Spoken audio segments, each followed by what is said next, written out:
This is, I consider, one of the most exciting topics that we could possibly have. There's an awful lot for us to talk about today. I'm going to be starting off by talking about the role of color in developing strategy and posing the question and hopefully answering for you, can color equal strategy? To do that, I wanted to first start by discussing what color can and can't do when it comes to a brand strategy. And I think about it in terms of there are tactical applications for color and then there's strategic applications. Tactic, I think of it in terms of being a beacon. Color can help you stand out, stand apart. It's a communication tool.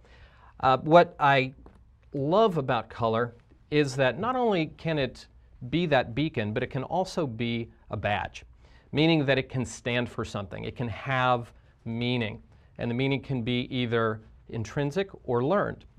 So let's talk a little bit about the meaning of color. And I hope that you've been able to attend some of the other webinars that we've had because we've touched on some of these topics, and it's really fascinating to discuss and debate the role of color, not just in branding and in design, but in life.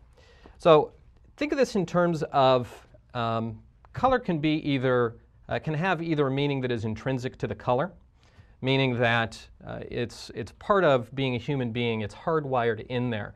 It could be that it's a cultural association, or it could be something that simply because we're human beings, we are pre-programmed to have an understanding of what a color may mean. Now the other one is imbued, and this is a learned response to color. That's something that is potentially can grow to have meaning, but doesn't intrinsically have it. If you look at sky blue, powder blue, baby blue, this is a color that has some intrinsic and inherent associations. And humans will look at this and say, well, it's very peaceful, it's very calming. And that's not something that I think is very controversial. Everyone listening in is probably in agreement with that. But how do you link the essence of a brand or the meaning of a brand to this inherent or intrinsic meaning for a color? And I love this example. For the United Nations, peacekeepers, they have powder blue helmets, and they drive around in white tanks. And if your mission and your promise is that you are there to keep the peace, and you are not there to threaten, but you're there to help, what a great way to communicate in a very transparent way your brand promise or your brand essence. Even though you're dressed in fatigues and you're tromping around a village holding an automatic weapon, you have a blue helmet on. And that is a symbol, a signifier, that you're there for peaceful reasons. So I think that's an interesting example of an intrinsic meaning to a color and how you can link it to a brand meaning. The other is imbued, or a learned meaning, a learned association to a color. If I were to ask you face to face what brown meant to you, what is that? You know, I imagine that I wouldn't get a lot of consistency because there is no intrinsic meaning to brown. You may say earthy, you may say some pretty basic things, but you wouldn't necessarily say powerful. UPS has done a wonderful job of imbuing meaning to the color brown. Now, they understood that brown was an asset that they had. They owned brown, but it was not meaningful. It was not associated with an equity or an essence, I should say, or a promise around the brand. And so they understood this is something we own, so let's optimize it. Let's turn it into something that can stand for the brand, not just on a tactical level. And so through some excellent marketing and advertising, they've communicated that brown means power. What can brown do for you? They've taken something and turned it into a personality. It's a person. They've humanized a color and allowed that to represent the brand. So what are some of the implications? If we think in terms of both beacon and badge. For beacon, color can be used for brand awareness and recognition. It stands out on the shelf. I can find the version I want or the flavor that I'm looking for, which also pairs with communication. You can associate a color with a message, which then leads to, it can be a visual language.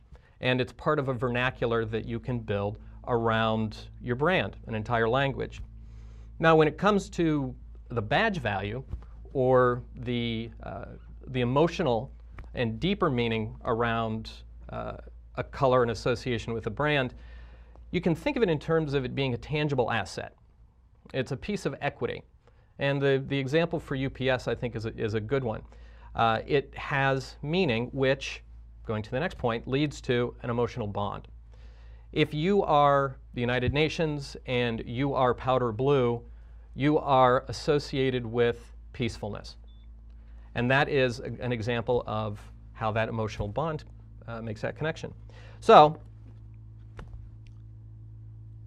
it's an obvious assumption then to say that color needs to be part of your business strategy and has to be integral to the business strategy.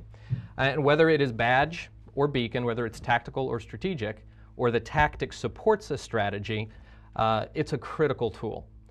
It can expand your footprint, excite new market segments, innovate new experiences, and it can even help you define new businesses.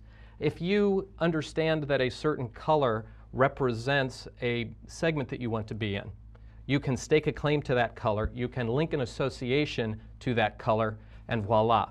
In a consumer's mind, often with subconscious associations, you can mean the same as that color.